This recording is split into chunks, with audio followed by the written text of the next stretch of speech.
All right, we are back with Seminole Sideline 365. Once again, I am KB, and with me, as always, is the old man. How everyone doing tonight? Happy Thursday. If you're watching this on Friday, well, happy Friday, but we're glad to be with you. We're excited for Saturday, and we'll be breaking it down a little bit. We'll be discussing what to expect, what we expect to happen, Georgia Tech matchup in Ireland on Saturday.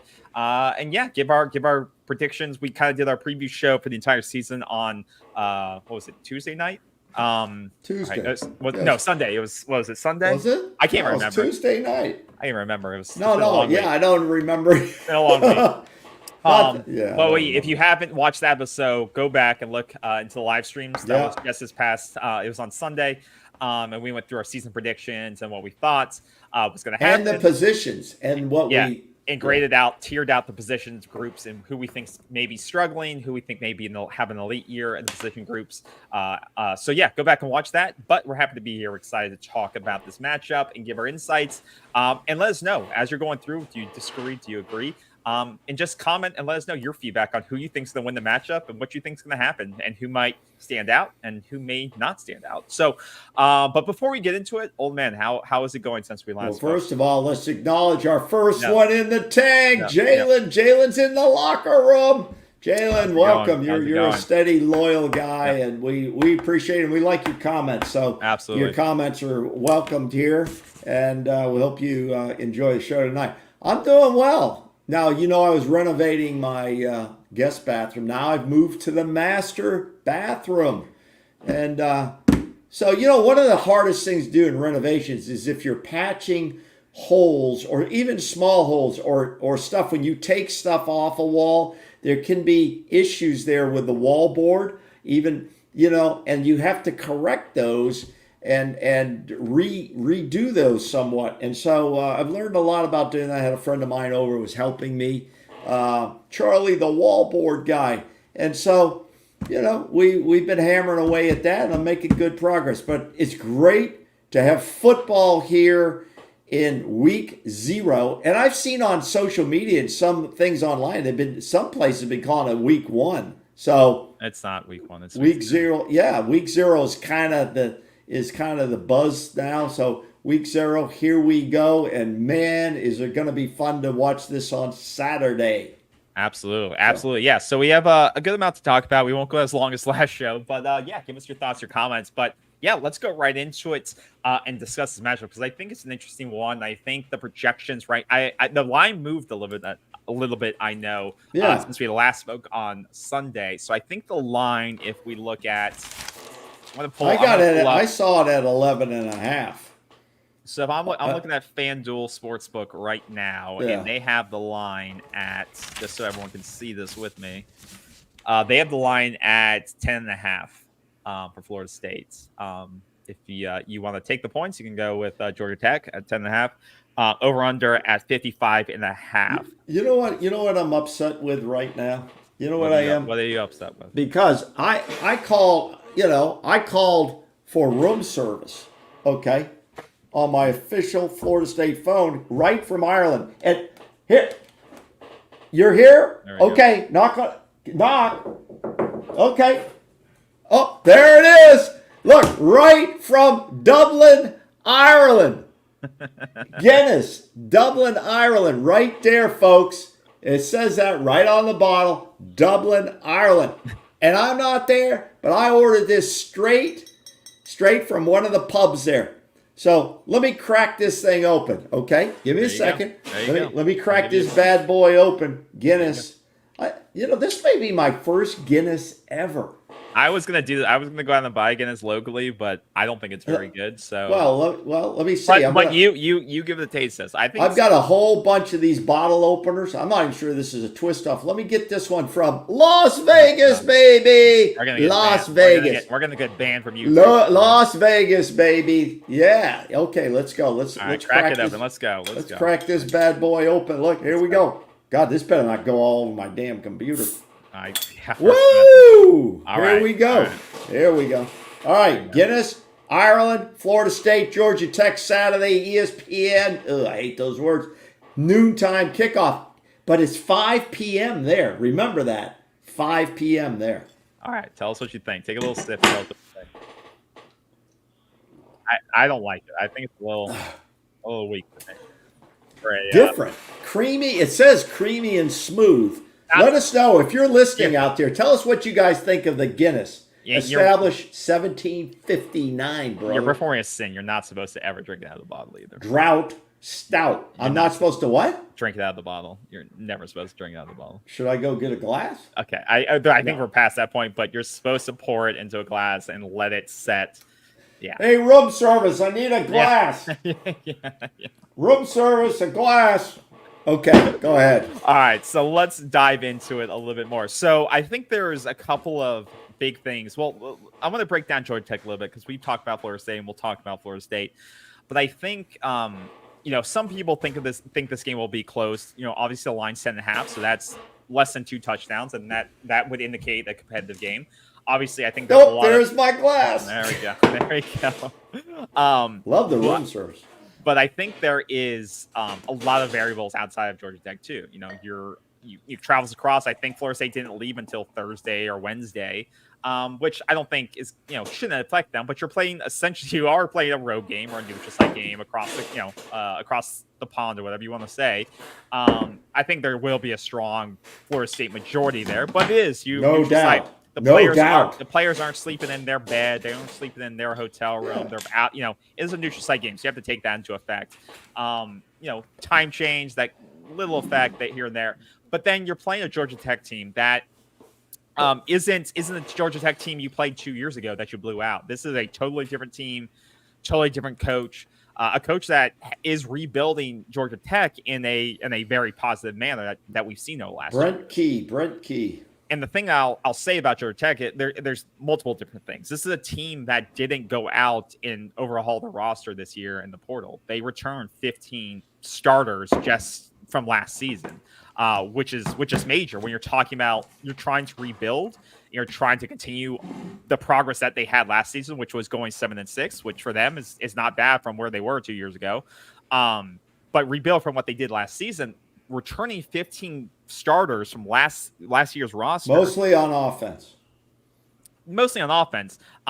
But with that, you return 8 offensive players and 7 defensive ones. So that is pretty balanced. And the great thing is that they don't have to go and plug and play people, and they don't have to start a bunch of true freshmen or redshirt freshmen on the roster. So they're going to have a lot of continuity that Florida State may not necessarily have, especially on the offensive side of the ball, where we're starting a new quarterback, we're starting new receivers, we're starting new running backs, and we're going to have to kind of figure it out as we go in week 0.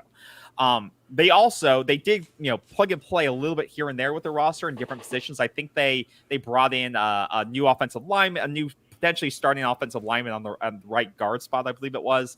And then they also brought in a new, I think, linebacker. And they had starters coming back on the offensive line, 4 starters from what I've heard. They have a ton of experience on the offensive line returning. Yeah. Now, offensive line, they had the top running back in the ACC last year. He returns and Jamal Haynes. And like you said, 4 of the 5 returning starters come back, and they actually add another piece from Middle Tennessee State. And Kalen Rutledge, who was a Conference USA first team, I think it was Conference USA first team All-American. So they plug in another piece there. And that's not to say that their offensive line is elite, but it's probably, I think someone listed on Twitter today that they think it's top 3.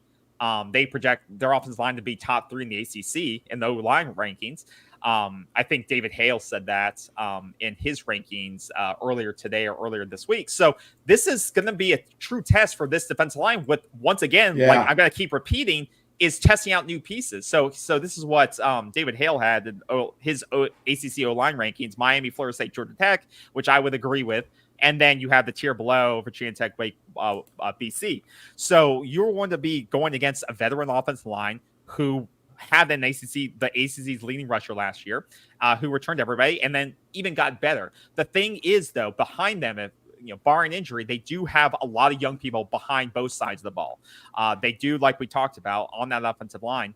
They're not very deep, and I think that's the advantage a little bit that Florida State does have on the offensive side of the ball. On the offensive line and the defensive backfield is that they do have quality depth. And that's not to play. Florida State has a bunch of quality depth on the offensive line, but they did bring in more rotational pieces this year that if we do get a guy that has to walk out or has to come out for a couple snaps or has to come out for the game, they did bring in 2 or 3 additional pieces, Florida State did, that is not going to cripple the offensive line this year. I don't think Georgia Tech has that luxury to their football team. Same on the defensive backfield. They brought back a ton of starters from last season and a transfer in Warren Burrell. But as you can see, or look at the depth chart here. Look how many transfers they brought in as backups this year, and how young they are as well. So you have true freshmen here on the at the money linebacker side and the left cornerback side, and so all the yellow are new additions this past season. They are not incredibly deep in the defensive backfield, and our defense is where they did struggle last year. And so I think you brought it up before. I think this is going to be a test of how well the Florida State offense clicks and how well they can click early. Because I think if Florida State's offense is clicking fast and they're clicking early, this game could get out of control early for Florida State and it could steamroll. But if they don't, if they struggle early, Georgia Tech's very capable of putting up points on Florida State's defense in this game. And I think it's going to be whose offense can get clicking faster. And that will dictate the rest of the game, in my opinion. Let me get your thoughts. You did a pretty good summary there. I think it's going to be a fascinating game, okay? Because I've said in our last show, a previous show about previewing the season and position groups, this is going to be, it's great to face a adequate or average plus offense in the first game because it really tests the strength of your defense. It's really going to show who can play and who can't play. You're not playing a Division II or a Division I AA Jacksonville State team. You're playing somebody who has potential to beat you if you let them hang around. Because actually, everybody you already talked about, one guy you didn't talk about is their kicker. Their kicker is Aiden Burr. Aiden Burr, I think he had 17 field goals last year, 37 of 38 extra points. And he's a pretty good kicker. Yeah. And so if you give this guy a chance to win a game in the final seconds, he could possibly beat you. Yep. So given the veteran offensive line that they have, I think it's going to be a challenge for our front four or front five to see how good our DNs are, how much pressure we can put on their quarterback, Haynes King, who is a decent guy, decent quarterback. He's been around. He's played some football. And they do have a veteran backup, Zach Pyron, who didn't play a lot last year, but he had 215 snaps in 22. He's had 28 snaps last year because he was injured. But the bottom line is, I think their offense against our defense has potential, but it is unproven. It will be very interesting to watch in that regard. Now, they did bring in some transfers that are going to play for them. Yep. They Absolutely. are. Now, once you get through their starting 22 players, their depth is a problem. Yep. And I think that could be a problem in the game on Saturday. Now, unfortunately, it's going to be, I think, cooler weather there. It's not going to be the Tallahassee 95 degrees with 80% humidity. The weather there looks like it's going to be ideal for football. There's a hell of a lot of rain going through there today. But I think it's going to be a cooler type environment, so it won't wear down your starters as much. Now, while I'm on this roll, KB, let me say this, and you may not even know this. In fact, I didn't even know this, and I'm wondering if everybody else out there knows this. Did you know that Georgia Tech was once part of the SEC?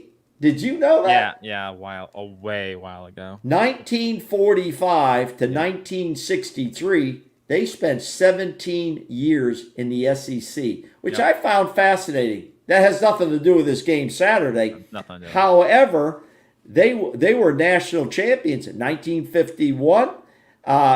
Sorry, 1952 and 1990. They were national champions being in the SEC. Okay? But if you look back at their history, after 2014 when they went 11-3 in the ACC, they have really dropped off. Their curve, their stock has been down for many, many years. Most of the analysts have them winning between 5 and 7 games this coming season. So this would be a huge win for Georgia Tech, and I'm sure they're going to be fired up for this game. Florida State will have a huge margin in terms of fan turnout for this game. It's almost going to be more of a home game for Florida State. Both teams are subject to the same travel and the same types of logistical issues and sleep and all this other stuff. However, it will be more like a Florida State home game.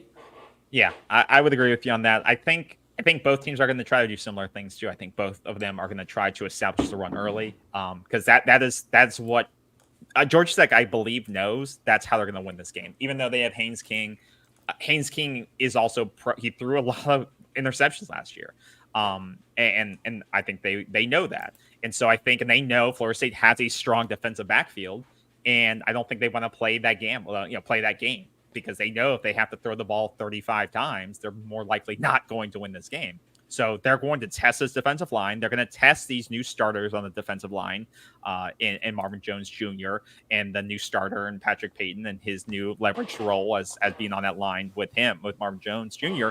and the new starters on the interior and Darrell Jackson. They're going to test this offensive line or this defensive line and utilize their experience on the offensive line to press Florida State to see if they can get their ACC leading running back on the field as many times as possible and see if he can break some big runs on the play. That is my spotlight to see. Is this defensive line what we think it is? Are they legit? Are they up to the hype that every FSU media outlet has been saying the entire season, that this is not only the best defensive line in the ACC, but potentially the best defensive line in the country? Because that is what every That's a tough stretch, though. I am not saying that. Okay, I know. You're quoting other people. I'm quoting what every other FSU media site that's going to take your money is telling you all season. It has to be based more on upside potential because there's no proven production there yet, except for Peyton maybe and Farmer. Okay, but that's what I'm saying. That's what I'm saying. I think we have very good quality players that can have a great season on the defensive line, but now they have to start showing it when it's live game action. And when you look at what Georgia Tech was able to do on the ground, 348 on the ground against North Carolina, 284 against Central Florida, 248 against Boston College. Against Georgia, they had 205 against Georgia last year in that rivalry game in November, and they almost pulled that win off. 23, they lost by 8 points. Right. So they are running. They've proven they can run at a very high clip against pretty good teams. So 175 against Louisville, who has a pretty good defensive line. Basically every game, even Clemson, 117 yards, or a low average there. But against some really good defensive line teams, they were able to run the ball very effectively.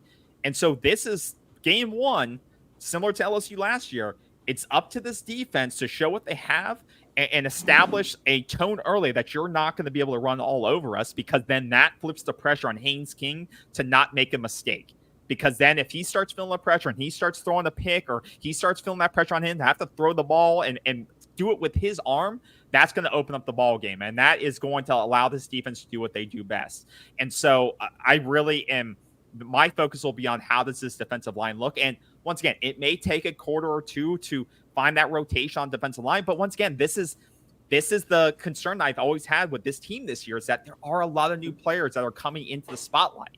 on both sides of the ball. On offense, it's the receivers, it's the running backs, it's the quarterback. On the defense, it's the defensive line. It's a lot of new players who are being now put into the starting role position. They played, but they're being put into that starting role position, now have to execute. Well, I think the rotation that Florida State will use on the defensive line and their defensive ends is going to be a key factor, especially early in the game, because everybody's going to be hyped. I mean, every player on both sides of Georgia Tech and Florida State are going to be very, very hyped up, and you're using up more energy just from that anxiety to get going and to play. I think you're going to see rotations take place pretty early on the defensive line.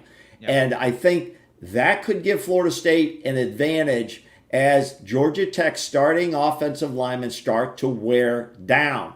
Now, let's not get too excited about what happens in the first quarter.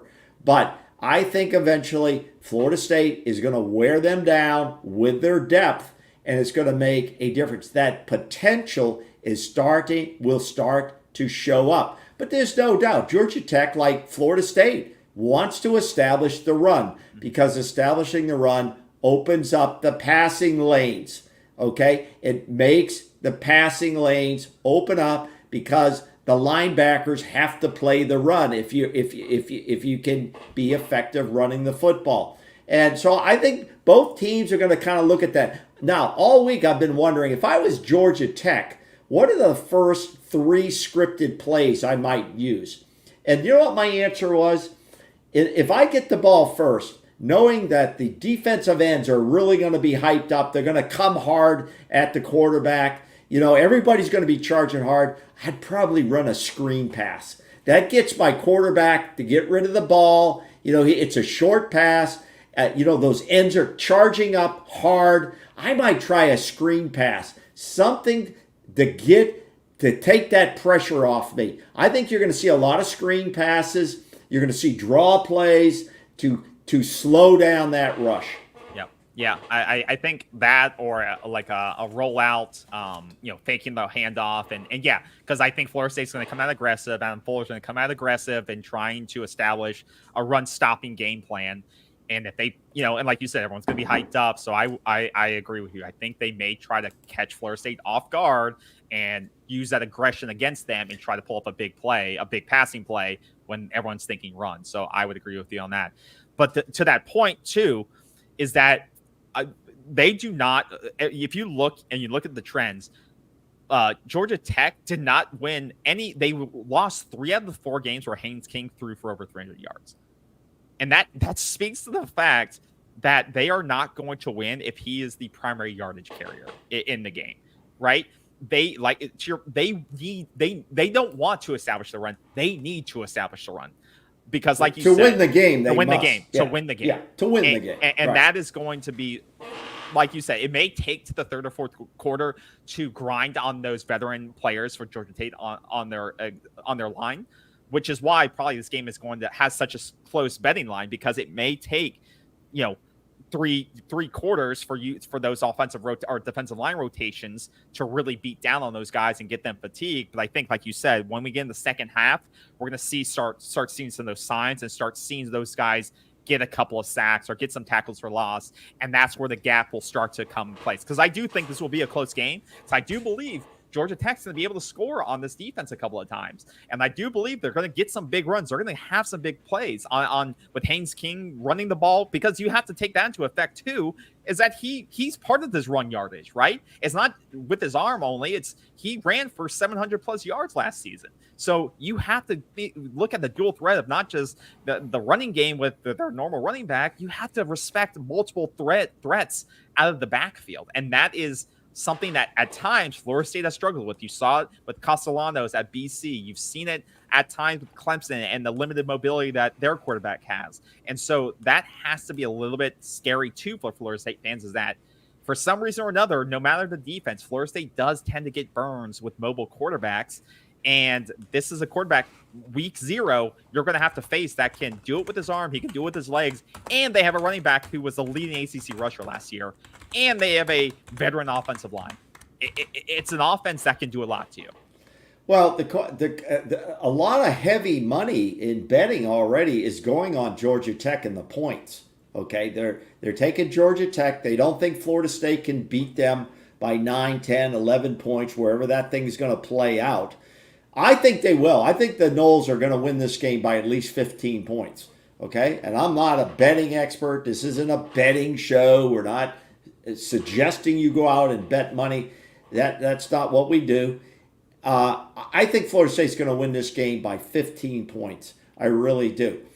The question is, I always like to look at possessions. Yeah. I think our defense is going to hold up and is going to reduce. I will be shocked if this defense doesn't hold up against Georgia Tech. If we don't hold up against Georgia Tech and get control of this game by late in the second quarter, it's not a good sign. It really wouldn't be.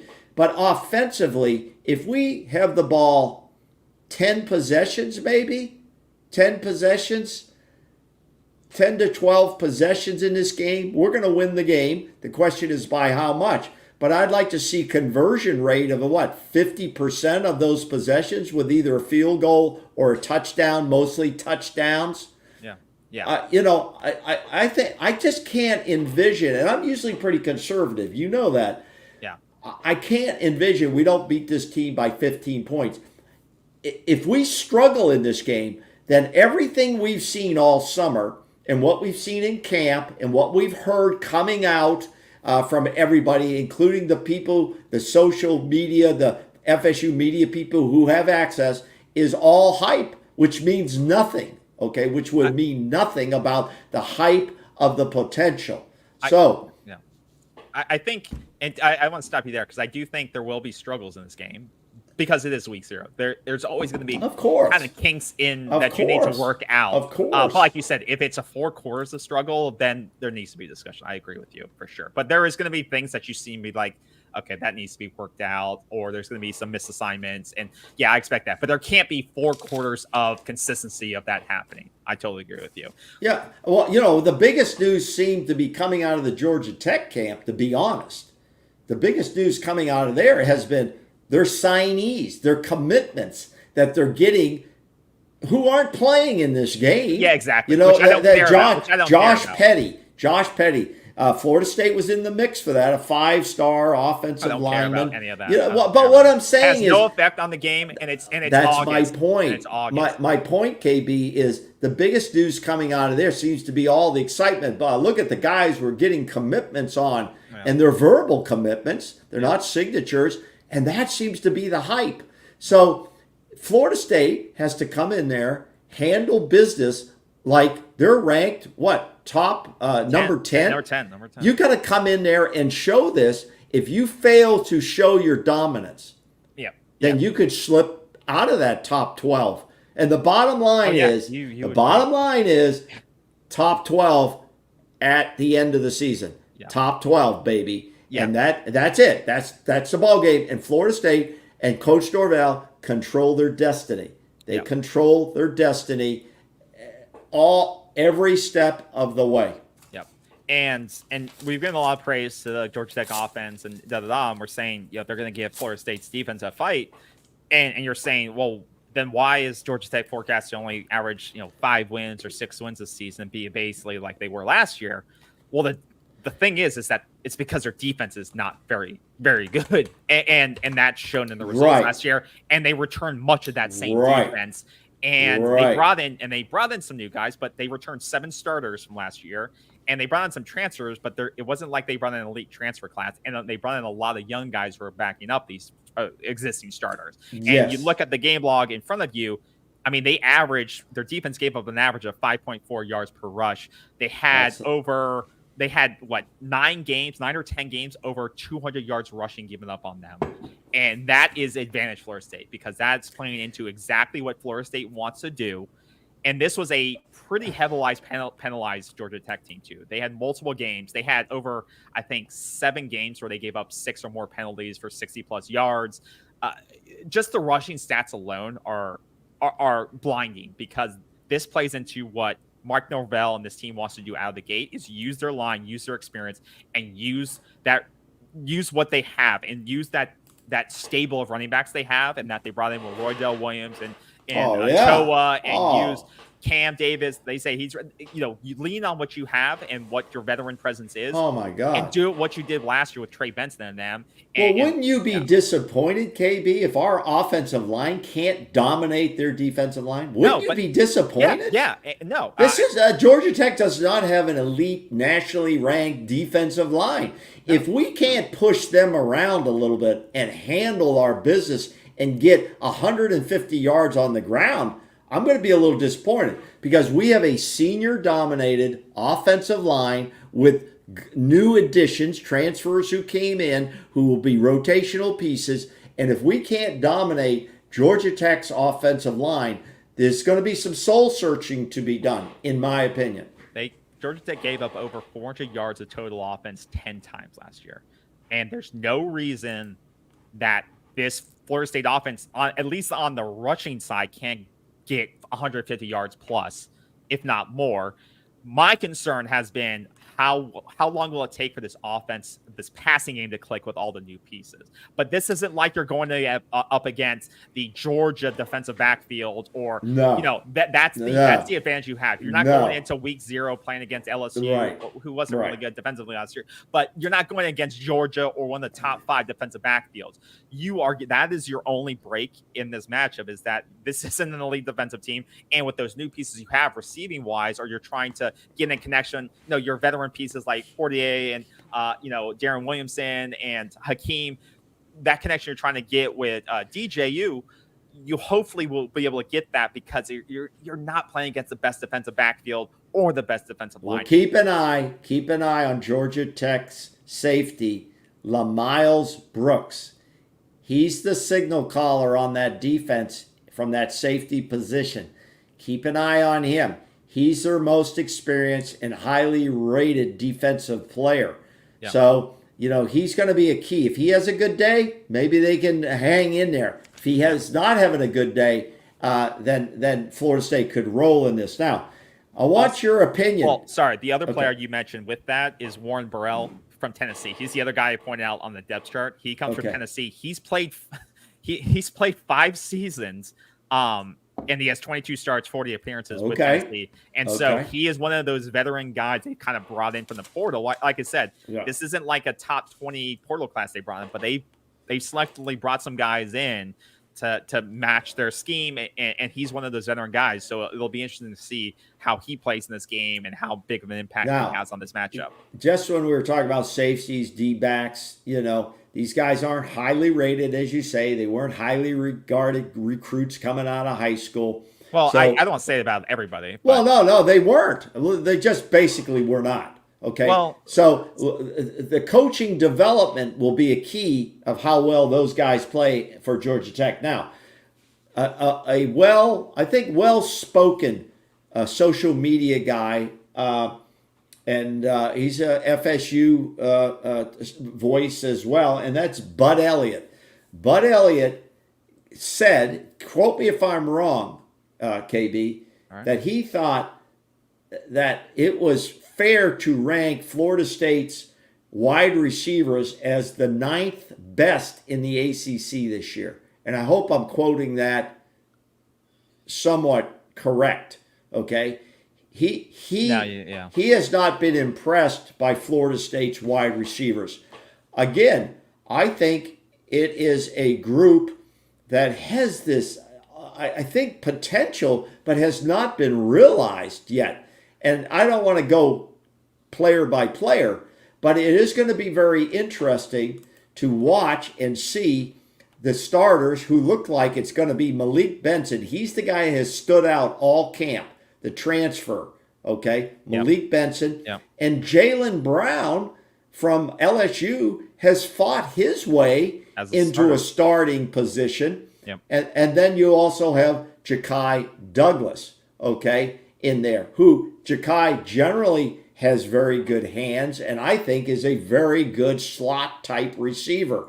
Yep. So, and backing them up, you have Kentron and you have Darian Williamson and Deuce Spann.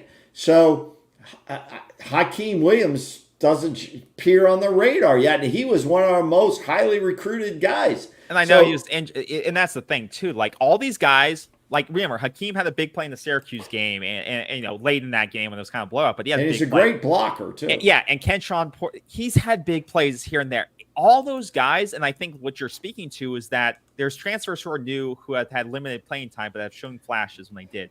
And a lot of these other veteran guys, they haven't played enough, and it's always been up to availability. A lot of these guys have been banged up. But some of it's been inconsistency in their hands, catching a ball. They'll make a circus catch on the sideline and then one across the middle, like Johnny Wilson sometimes. It's right there, and he drops it on a crucial third down. We can't afford to have that, in a game against Georgia. You cannot have a team like Georgia Tech hanging around deep into the fourth quarter. That's a recipe for instant disaster. No, you don't want to. You don't want to take a team that you should be, putting away early. You don't want to take any team to the fourth quarter like that. So I totally agree with you. Let me ask you this: I wonder how many catches and what part will Kyle Morlock, our starting tight end, will play in this game? Well, we saw it last year. I think he'll have a big role. And it'll be interesting too, because we talked about it on Sunday's show, is that Jackson West has gotten a lot of talk out of camp as he stepped up. He's been with the program for a while and worked his way up the depth chart. And Brian Courtney is battling there too. But I think he's a Morlock. I think he showed last year that he has good hands, and of course he was splitting time with Shaheem Bell, and this is his go year. This is his time to show, does he have it for the next level? And I do think he'll be kind of a safety valve for DJU. He'll be a guy that and they highlighted him over the middle last year. And a couple of, I was trying to pull up the clip, but no, I absolutely think he's going to be featured a lot. I expect him to have 4 to 5 catches, probably for 50 yards or so at least. If he's not heavily featured, I would be very disappointed. I'd be very surprised because I do think he has probably the second or third ranked best hands on the team based on some of the catches I saw last year. And like you see an example like last year, I'm just going to pull it up, a play like this, pull it up here, like this play, where Warren Travis uses him as a safety. You have to do that. You have to do this. You have to hold linebackers in there. This guy is a tremendous weapon. Yeah. If he doesn't have 2 to 3 catches in this game, I'm going to be disappointed. Yeah, because he can just do that. He could open up that middle. Oh. And that's what you got to do. Open up the middle, make them respect the middle threat. Big guy. And because I think they're going to use him to hold blocks, and then he'll be able to get open like that when he just comes off the line, and he can just be that big play threat, whether it's a 5-yard or a big play like this. And as you can see, he can break a tackle. He can take a hit. I bet he's gotten bigger in the offseason. So I'm excited to see if he can make more plays like that. I also see Deuce Spann getting worked in to more specialty plays. Now, I'm not talking about special teams. I think there's going to be a certain plays that Deuce Spann they're going to try to get the ball to Deuce Spann in space to utilize his speed. I think that's coming this year, and it may show up in this first game as well. Yeah, I mean, remember, he had some big games. I mean, like I said, he's paid his dues. He's paid his dues. And remember, and he's had some big plays. Remember last year, he had the big kick return. I bet even though we have Jalen Lucas, we may still see Deuce in the. Remember this play last year in the Duke game, we were down 10 points in that game, and he breaks huge. This was huge. You're not going to catch him. You're not going to catch him. And that's where you do at Florida State. You have a host of weapons at your disposal. You just got to know when and how to use them appropriately. Right. There should not, if DJ just distributes the ball like a point guard on the basketball team, right? Don't try to do anything special. You don't have to carry this team. Get it out to these playmakers and let them make plays for you. I think Coach Novell and staff are smart enough to know when is it time to use certain players in certain design plays to try to get them the ball. That guy Deuce Spann's in the lineup for a reason. Okay, but don't get too cute. I hate when Florida State don't get cute. But sometimes I felt last year when they were in like goal line situations, they try to do these cute plays. Like, don't get too cute. And I don't want to see, with a new quarterback and just getting used to, getting in a rhythm. I don't want them rotating like 8 receivers. Like, I think he has to find out who's his guy somehow, and just, if you're rotating receivers every 5 plays or something like that, I don't know if that's good for a quarterback. Right. I think there has to be some consistency as who's on the field. I think there will be. I think you just said it's not good for consistency for your quarterback. It's not good for your lineup. You're going to have some consistency. If you don't, I would question the strategy.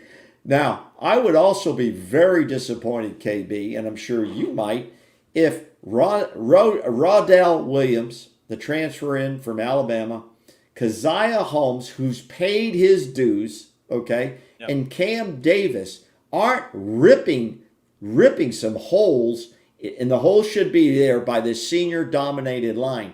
If they're not getting some huge yardage on plays, I will be shocked. Then you got Lawrence Tolafili, you got Jalen Lucas you could throw in there, who's a speedster, and Sam Singleton, who may not play a lot. Okay, yeah. I doubt you'll see him, but you've got 5 running backs right there that I think a lot of teams in this country would love to have on their roster.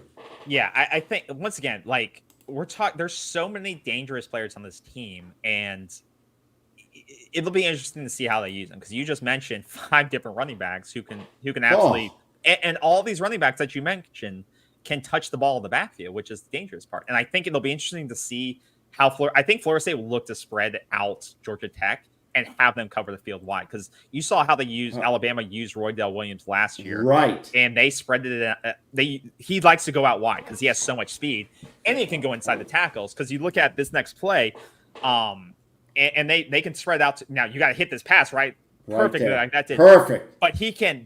It'll be interesting to see. This guy's elite. I'm excited to see how he plays, and that's why he was marked as the starter for Saturday. Yeah, and he's got the experience too. But this is not going to be. He's played in a lot of big games in the SEC.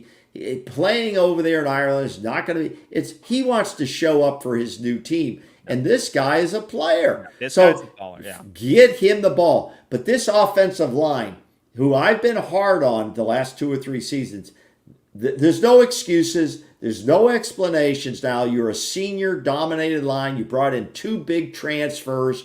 There's no reason. You got 5 or 6 in your depth rotation. There's absolutely no reason we shouldn't be averaging 125 to 150 yards a game, in my opinion. No, and I don't think they have. I will be disappointed. No, and I don't think DJ has to be bombing the ball, even though they have all the speed. Which seems you don't need to take those deep shots all the time. All those balls I just showed you, just like with that, you just find what's underneath and let your playmakers make plays. Now that means people have to be blocking downfield when that ball's when the ball's caught.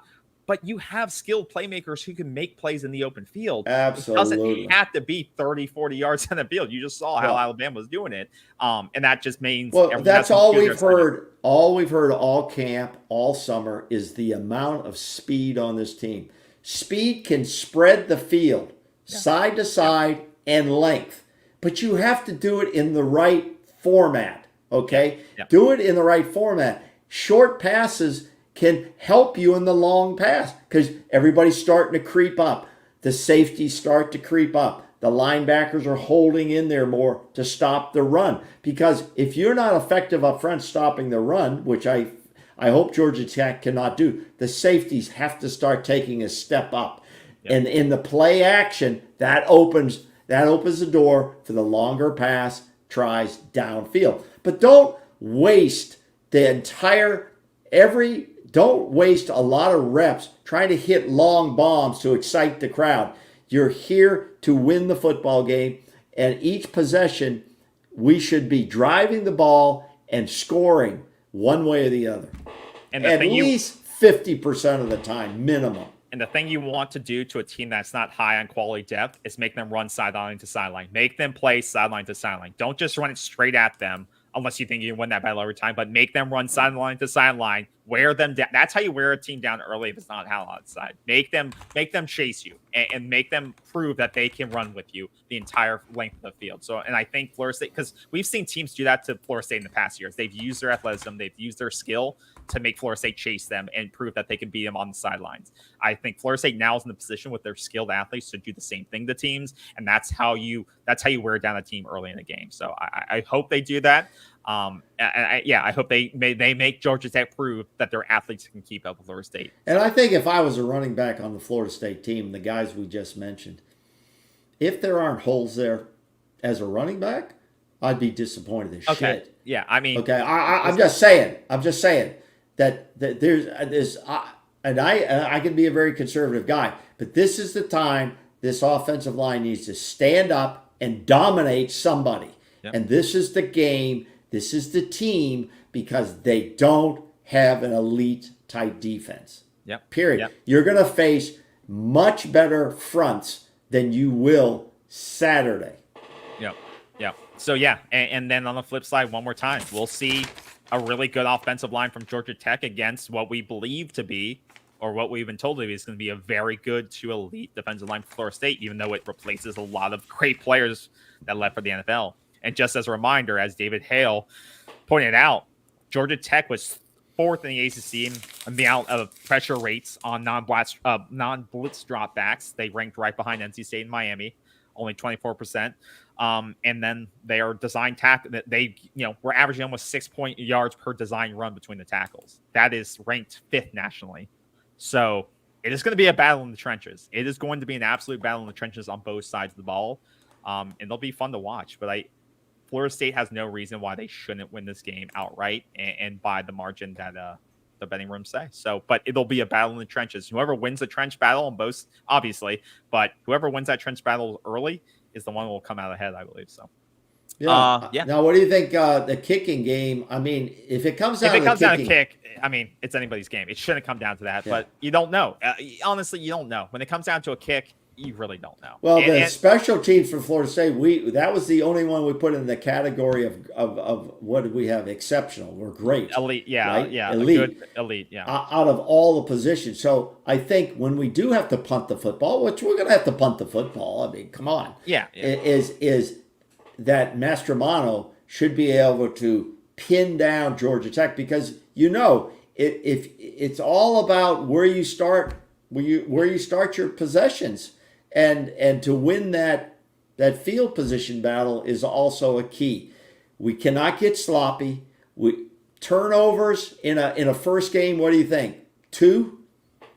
Yeah. A fumble and an interception is acceptable, as long as it's not a pick six or something like that, a crucial one. But generally in a first game, penalties. Now penalties, what? I think 50 yards. 50 yards. Yeah, you want to keep it. Yeah, it's really the game-changing ones. Like, you don't want it to be early. You don't want it to be that brings back a touchdown or something. Yeah, you'd like to be a couple of 5. I bet there'll be some procedural ones on the line, a couple there.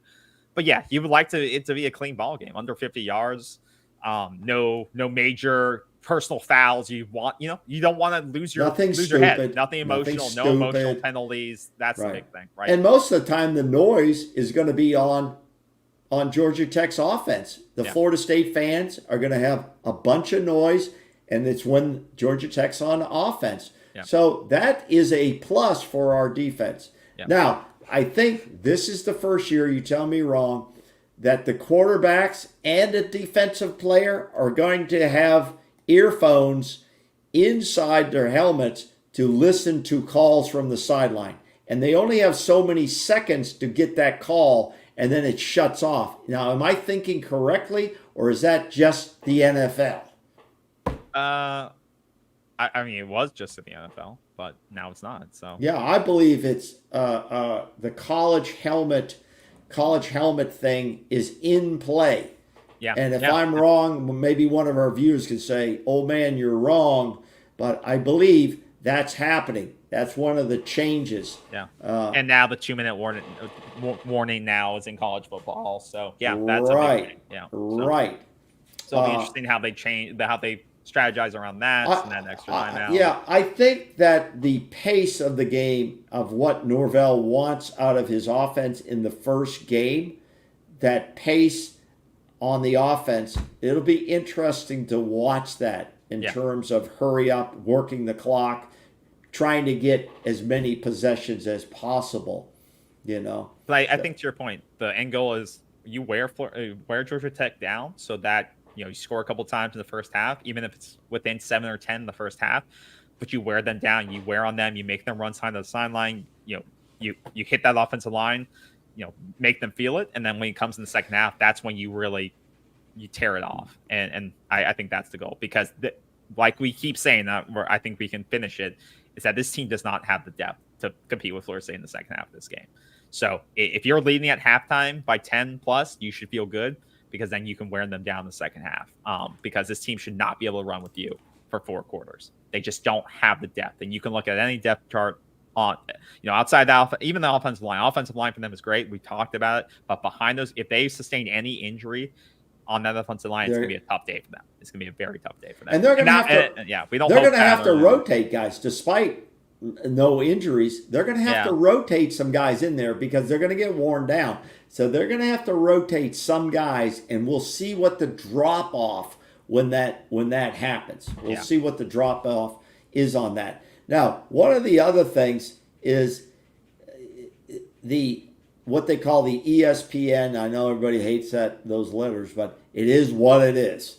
ESPN FPI. Who cares? Have you heard about the FPI? No, I don't care about it. I don't. The predictive rating system designed to measure. Okay, I'm just saying. I thought it was kind of interesting. Why? That Florida State is supposed to win this game 79.7% to win this game.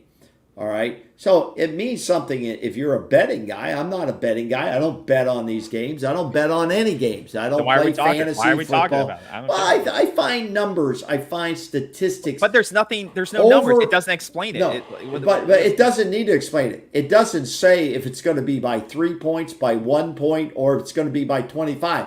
It just says their chances of winning this game based on everything that's known in the system. They got almost an 80% chance to win this game, and I think that's probably about right. I mean, this would be a huge national upset if Georgia Tech won this game. Oh yeah, I mean they're not ranked, but yeah, I'm not going to talk. I think we talked about it. I'm not superstitious. I don't believe in that. I believe whoever shows up, plays the best, wins the ball game, and that is that there's absolutely no reason Florida State shouldn't go out and win this game, in my opinion, by 15 points or more. Yeah, no. If Florida State loses the game, it's just a failure. There's no excuse. There's no penalties. There's nothing. No excuses. No. Let's not blame the refs. No. And please, I can't get into this blaming the refs again. No, you go out and win the game. You just go out and win the game. That's it. There's no excuses. You don't win the game, then we have to have a serious conversation. But there's no reason you lose this game. There's no reason in hell you lose this game, and if you do, then we come back and we have a very serious conversation, because it's going to change the course of what the season looks like. But as we all talked about, everything we talked about, Florida State should go out and win this game by the margin that's set out there. So I'm looking forward to watching. I'm looking forward to seeing.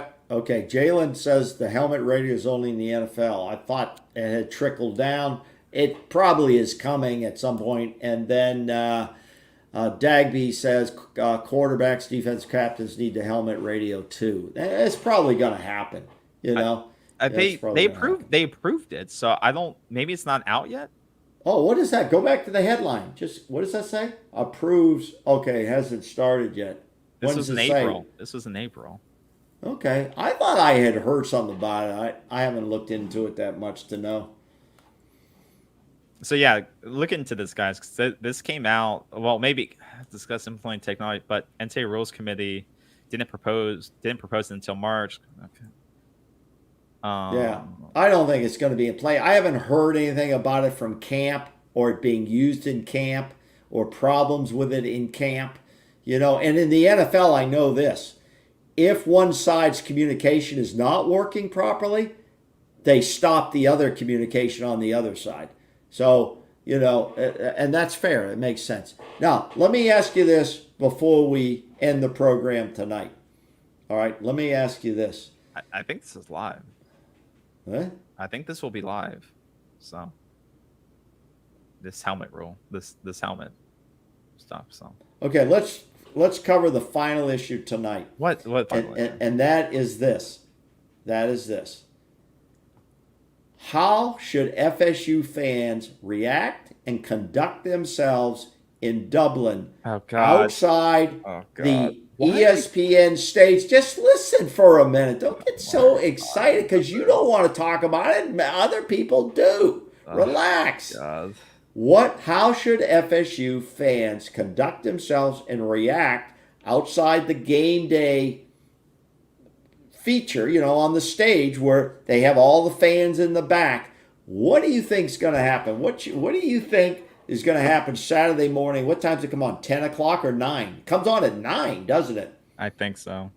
Comes on at 9, which will be 2 o'clock in the afternoon in Ireland. So by then, all the fans have had lunch. They've had 2 or 3 beers. It's going to be interesting. What do you think's going to happen? I don't care. I honestly don't care. Well, yeah, no, I'm not asking if you care. I don't watch game day. You don't watch it? No, it's boring.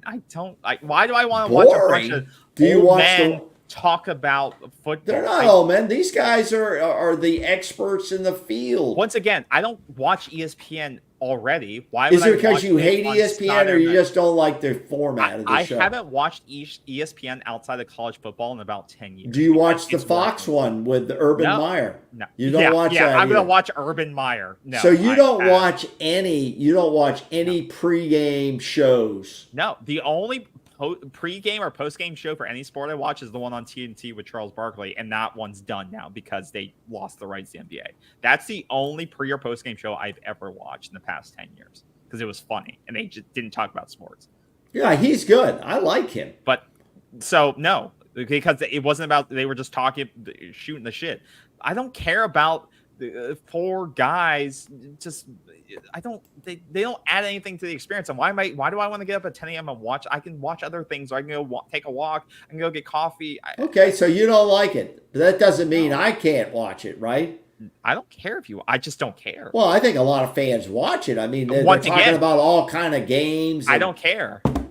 Well, as a Florida State fan and as a Florida State commentator, okay, with not inside coverage, you might want to watch this one just so when people or fans are commenting about it, you'll understand. So you might want to tune in for this one. Why? So they can embarrass the Florida State brand and be flicking off the camera and stuff. Once again, there's nothing they can do on Saturday that will make the Florida State brand look good. Them flicking off the camera or having posters that say "FU Herbst," it's not going to make the brand look. It'll just make the fan base look like lunatics. Like, it's time to we got. What screwed. Do you say? Time for what? We got screwed. I mean, but it's not going to change. They're not firing Kirk Herbstreit. They already fired the 2 people that stood up for Florida State. Yeah. What do you think is going to happen, guys? Like, it's biased. ESPN's biased. They always will be. We're just, it'll be funny. It will be, but we can't change anything. ESPN is a crap media company.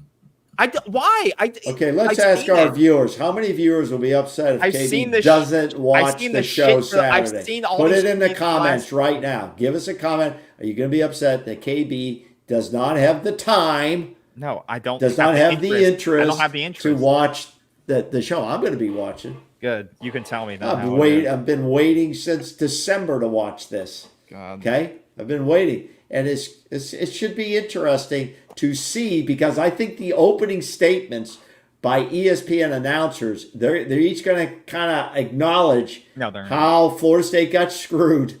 Or they're going to say, they're not going to say it in those words, but they're definitely going to address the issue because it's going to be right behind them. They're going to be condescending. The issue is going to be right behind them. But anything they say, they will not mean, so it doesn't matter. They fired anybody who could have been there that said anything because people that were probably asking for RG3 to go there and be like the neutral representative, but they fired anybody that could have given an honest thought. So they're gonna whoever's up there is gonna give a condescending or an untruthful opinion. They're gonna say, "Yeah, we feel Florida State probably should have been there." So whatever they say, they won't mean. So it doesn't matter. Like, do you think Robert Griffin III? Do you think he was fired because of his stance? Do you believe that 100%? Yeah.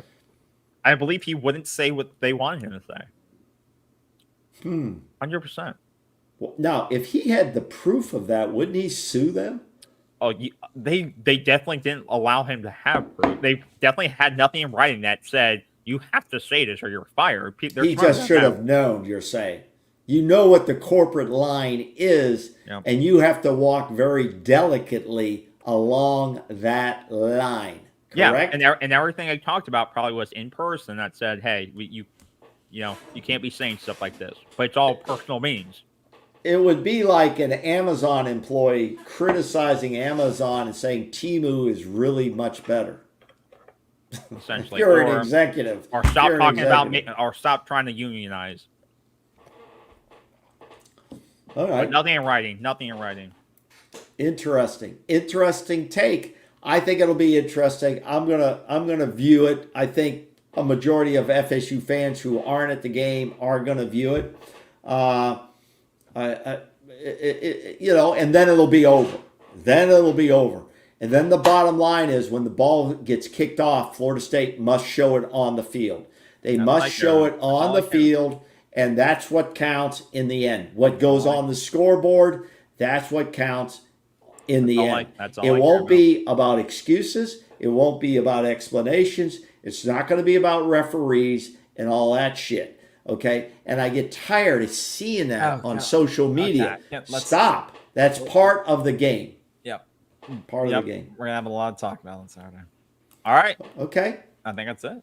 Hey, we appreciate all the fans that came in, all our viewers, and if you haven't hit the subscribe button and comments and thumbs up, please do that. We do this for fun. We do it for you guys, and we have a good time trying to do it.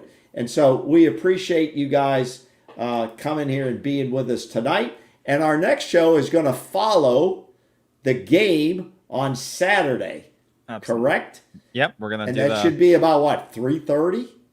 Yeah, hopefully. Because usually the next game, week 0, they have a 3:30 game after this. They probably do. Pretty crappy one, but I think they do.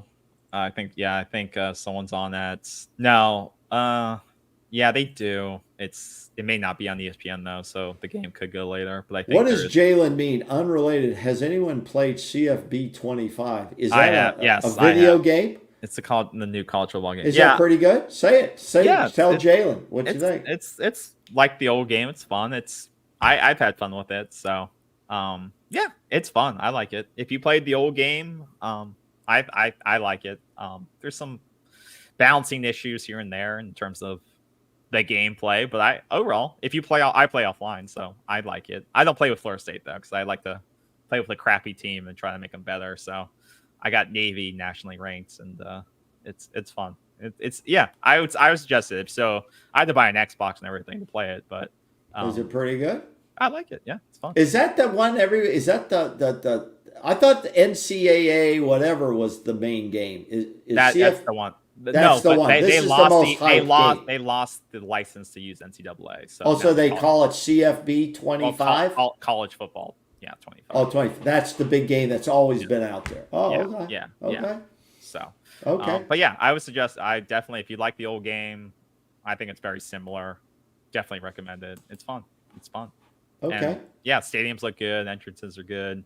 Definitely some things they could add, but overall. How's the graphics? I mean, good. Animations are good. The intros are good. You can hear the war chants and stuff.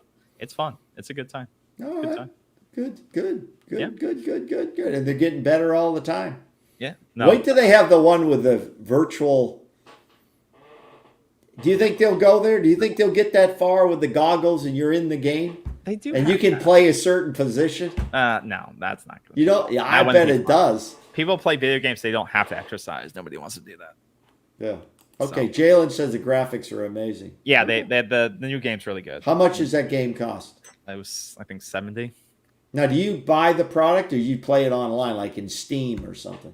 No. I bought a digital copy, but it's on Xbox. It's on Xbox Oh, okay. and All right. PlayStation. So yeah, it's Okay. good. It's good. Very cool. But yeah, Wait a guys, minute. Here's join us. another question. Here's another question. Can you play others online in a league? You can. There's online dynasties. You can do online dynasty and play others online that way, week to week. You can just do online matchmaking and play single games. I don't do that. I just prefer to play offline and do my own dynasty and recruit and build a program, be offensive coordinator, and then get job offers and stuff like that. So yeah, that's what I Here's prefer. another question. Can you buy it digitally or physically or both? You can do both. I bought the digital only Xbox, the cheaper one that's like, because I didn't have one. I didn't have a Xbox that was compatible. So I bought the Xbox S, I think it is. That was like $300 at Target. And then I just download the game right to the Xbox. So yeah. So I don't have a physical copy, which people could have concerns since physical copies are going away and digital copies are dangerous sometimes. So, but yeah, you can buy it digitally, you can buy it physically. Just make sure you have the right Xbox system. Okay, Or another PlayStation. another question. A Dagby asked, fantasy league option? You can do team builder if that's what you're talking about. Jalen says, nah, no. Well, you can do team builder, I think, if that's what you're talking about, where you buy stuff in game, like the cards and stuff. If that's what you're talking about, but I don't do that. Just like Madden, but I haven't played Madden in a while. So, but like I said, I just play the offline dynasty play. The recruiting mode's very intense in the game now. They have transfer portal in the game, so you can like get players from the program. Can? Yeah, so it's cool. Oh, that's different. Yeah, so yeah, you can recruit players. Once they enter the transfer, you could have players that leave your program because you don't fit their play style, or not going to be playing time, or Wow. your program sucks, so they want to go somewhere else. And yeah, it's cool. It's fun. That's And you can encourage people to leave, encourage them to transfer, so you have more roster spots. Yeah. And remember what's his name, Chubba Purdy, who left our program? Yeah. He's now on his fourth team, and he's not the starter at Nevada. He's really struggled. That has not worked out. I would like to see Florida State get almost a really good lead in this game to see Brock Glenn go into the football game. Yeah, it would be good for him. We need to build that experience behind DJU or in that similar situation. It is difficult for one quarterback to go the entire season from wire to wire. For sure. So we need to gain that experience. Okay, what else? That's it. We done? Okay, so we'll be on Saturday after the game. That'll be about 3:30 to 4. Yep. And we'll give our comments. We hope you guys can join us in there and hear your comments. That's what makes the program really fun. And let's see, Dagby says that's why you shouldn't leave a program so easily. You don't know what could happen. I mean, what does that mean? I don't. Oh, okay. Yeah, okay. If you depart, you don't know if the next spot's because he went. You don't know. Nebraska, but to say to a Dagby is that seems to be the trend these days. I mean, if Brock Glenn doesn't get to play a lot this year, does he stay to compete? Does Florida State go out to get another portal guy?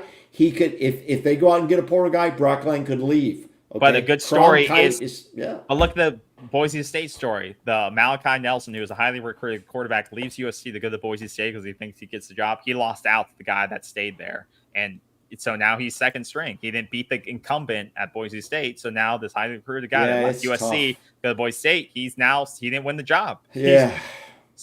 Okay. Let me sign off with this, and then you can end the program for us, KB. The first 3 games I'm really interested in watching. Okay. Saturday. Let's discuss that on Sunday. No, just wait. I'm just saying, no way. Florida State, obviously. The next game I'm interested in watching is Miami, Florida. Okay, that's what, the week after? All the games. I don't know. All the games. And then, of course, Coach Prime versus North Dakota State. Those are the Why is first that three big interesting? games. Why is that It's interesting? interesting. You know, there's much better I games. wanna There's see- Clemson, Georgia's that same Okay, weekend. I know. I'll watch those two, but I'm Why just is- saying they're a what- personal interest to Why is me. Colorado playing an FCS school? Okay, they're interesting? just well, they're the number one FCS. No, they're not. school. North Dakota State North hasn't been Dakota good in 3 State? years. No, they're not. Oh, I South don't Dakota know. State is the Hey, good school. Warren Sapp, the new defensive line my coach God. for Colorado, says he's got a bunch of dogs and they want to hunt. Yeah, they want to play FCS schools. Okay, Jesus yeah, we'll see. We'll see. My God. All right, what else we got? Is that it? Hey, look. Jalen goes, I kind of like Colorado too, Bruce. See? Yeah, you're so... KB is so down on Coach Prime. I just don't get know it. There's good football games on, and you pick an FCS school. No, I said I'm not going to pick it over, but it's Clemson versus Georgia. It's a game I'm in. Okay, I got one last question. If our fans quickly weigh in on this, then we're getting off the air. Miami, Florida is that. I've got to listen. I'm gonna either subscribe to YouTube TV or Hulu Plus Live TV, which comes with ESPN3. In very short, which one should I do, or which ones do you guys like best? YouTube TV or Hulu Plus Live, which includes ESPN3? Quickly, tell me. I'll put a poll on the YouTube channel. So Will you do that for me? I'll put a poll. Because I have to make the decision sometime tomorrow. So check our community tab. I'll put a poll up to see what everybody's using. Subscribers use. Yeah. Or prefer. Yeah. Yeah, So what look out for everybody's that. using. Look out for that on our Help channel me. and the Help community tab. I'll put a me. poll up. So let us know. Because I'm also looking to make a decision. Help me. Put it in the poll. You'll put that up? I'll put the poll up tonight. I'll put the poll up tonight. So thank you again, guys, for the support, for the interaction. Join us on Saturday if you can. If you're busy, we understand. You can watch it later. But yeah, enjoy the game this weekend. Hopefully it's a good game. It's a blowout, hopefully. But if not, hopefully we just win. And yeah, we'll see you guys on Saturday. Enjoy your Friday. Hope have a great rest of your night. And yeah, we'll see you on Saturday. Bye-bye, guys. Take care, guys.